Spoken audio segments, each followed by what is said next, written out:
it's table frame time, and I'm glad you stopped by. Today, we're going to be building this table frame. This is the frame that's going to hold the legs. Now, this leg, of course, is made out of inexpensive wood, just a test to see how it's going to go. But you can see it's got a fairly complex shape. This shape is called a cabriole leg. And you'll notice up the top here, not only do we have square faces, but we also have a triangular face cut off. That's because this triangular face is going to fit right here in the joint. Also, these two sides are going to be supported by the two sides of the joint. So when it goes together, this post will go through the hole, and once we're through the hole, the two sides will support this, and as I tighten up, this will suck in tight to make a fully complete joint. Should be nice and sturdy, and when we want to transport it, we can just pop them back off again. So that's what today's job is, and let's get to it. All right, and now it's time to cut out this pocket or groove that's going to be holding the triangular parts of the table we talked about earlier. That's going to be the end of the legs, as you can see here. You notice this little cutout here? And we're going to be cutting this piece. Later on, we'll cut out the stretcher across the two of them. But for now, today's job is to cut out this pocket. So that's what we're going to do right now. We're going to come over here to the table saw. And today we're going to be using the scariest tool I have in the shop, which is the stacked Dado blade.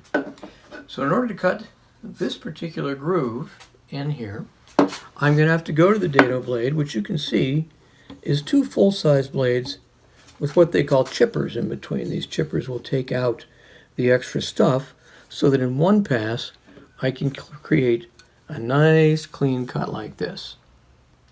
In order to do that, of course, I can't just hold it here. Can you imagine how scary that must be? We're going to have to use what's called a sled. Well, it's time for the sled now.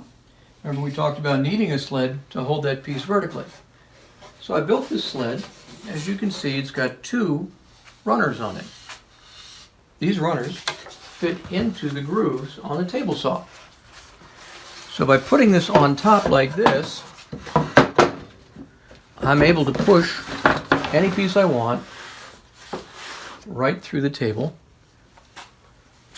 and we get a nice clean cut.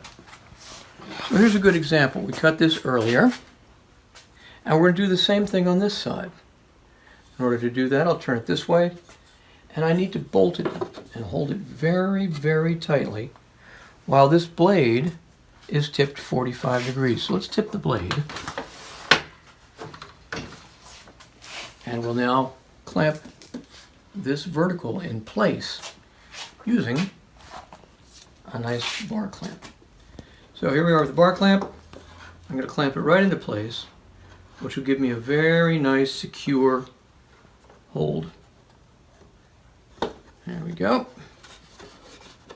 Making sure we're nice and square against the vertical in here. And there we go. Let's move over to the other side. All right, so here we go. It's time to cut this groove down here in this part of the board. In order to do that, we've got to jig very firmly here into our sled, and the blade is at 45 degrees. As I pass the blade through, it'll give us the cut we want. So let's get on and do it.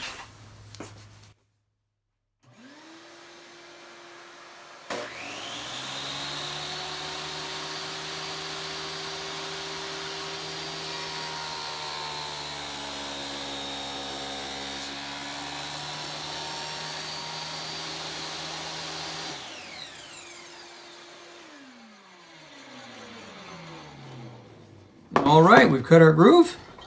Now let's take it apart and see how we did. Not too bad. Not too bad at all. So now we've got a cutout on each side, and I can put that little triangular piece between the two to lock those table legs in nice and tight.